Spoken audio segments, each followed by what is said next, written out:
Welcome to Winemaker Wednesday. It's Rex on the road, and we put the focus on the art of winemaking on Winemaker Wednesdays. Today it is brought to us by Recoup Barrels. They make eco-friendly winemaking easy and affordable for today's winemakers. And we're going to talk to Donald Patz. You might know him from Patz and Hall, or you might know him from Maritana Vineyards. We're going to find out what's changed in 40 years of winemaking in Sonoma County. It's Rex on the road with Winemaker Wednesday. It's Rex on the road, and it's our Sonoma County Wine of the Week, Maritana Vineyards. That's right. Did I get it right? You did. And we are talking with Donald Patz. He's hanging out with a cup of coffee sauce. It really does. What have you seen change in winemaking, say, from when you started to kind of where we are now? Do you see anything? That's a great question, because I'm actually I'm sending out questionnaires and interviewing other winemakers, because I'd like to put this down, because I don't think that a lot of the younger winemakers really realize how different winemaking was in the late 70s versus today. And so it's kind of like everything's different. Mm-hmm. The climate, of course, has shifted a little bit, but rootstocks are different. We almost exclusively used AXR1. Now we use a whole bevy of different rootstocks designed specific for certain sites.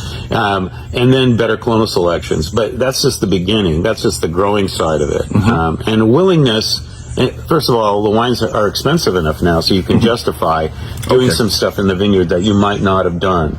Sure. Back in the 60s and 70s, because it was all about how much crop can I get. And that doesn't work well with Pinot. You need to have a modest crop out there in order to get the flavor development. And then I think there's several winemaking things that have changed. I mean, I don't think anybody in the 70s used whole cluster, for example, for Pinot. And it's quite common now to use whole clusters in the fermentation process, which to me brings out that perfumey Pinot character. And I frequently talk about Pinot perfume, because I think at its best, Pinot really is almost like a perfume. It's got this... It's not going to be super dark. It's not going to be super tannic, but it has this amazing aroma character that is just indescribable. And when you get it, it's like magic. So do you have as a winemaker, do you have a favorite varietal? Is Pinot your favorite, or it's too hard because you love them all? I do love them all, but, my wife actually likes Cabernet Sauvignon better, so I like Cabernet Sauvignon too. But Pinot. If I had to only drink one red wine for the rest of my life, it probably would be Pinot. Okay, all right. We're talking to Donald Patz and having a great time here. How can folks get involved in tasting your wines? We have the ability to do tastings at where the wine is made, actually in Windsor at Grand Cru Custom Crush. They have a whole series of little tasting rooms there.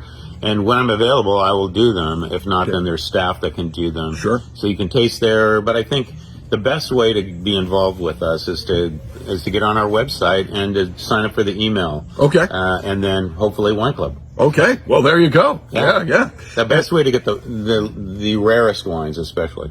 Okay. And that kind of goes into the next question: is how do we purchase Maritana Vineyards? It's probable that you'll find it at a retail store. It's not impossible to do that, but it's rare. So ideally, the website is the best place to go. So MaritanaVineyards.com, or you can do my bigger one, which is it's DonaldPatzWineGroup.com. Okay. And if you want to email me, it's Donald@DonaldPatzWineGroup.com. All right. I'm happy to answer email questions. All right. There you go. And what do you feel makes Sonoma County so special when it comes to all the wines that are produced here in the county? Well, I think we touched on it. I think the diversity is really what makes it such a special place. I mean, if you think about Napa, for example, you immediately think about Cabernet. If you think about other parts of California, you immediately think about like Zinfandel up in the Sierra foothills. But in Sonoma, there are amazing wines made from all different kinds of grapes, including Cabernet and Zinfandel, but also in particular Chardonnay and Pinot Noir, I think. And for me, that's what makes Sonoma so special.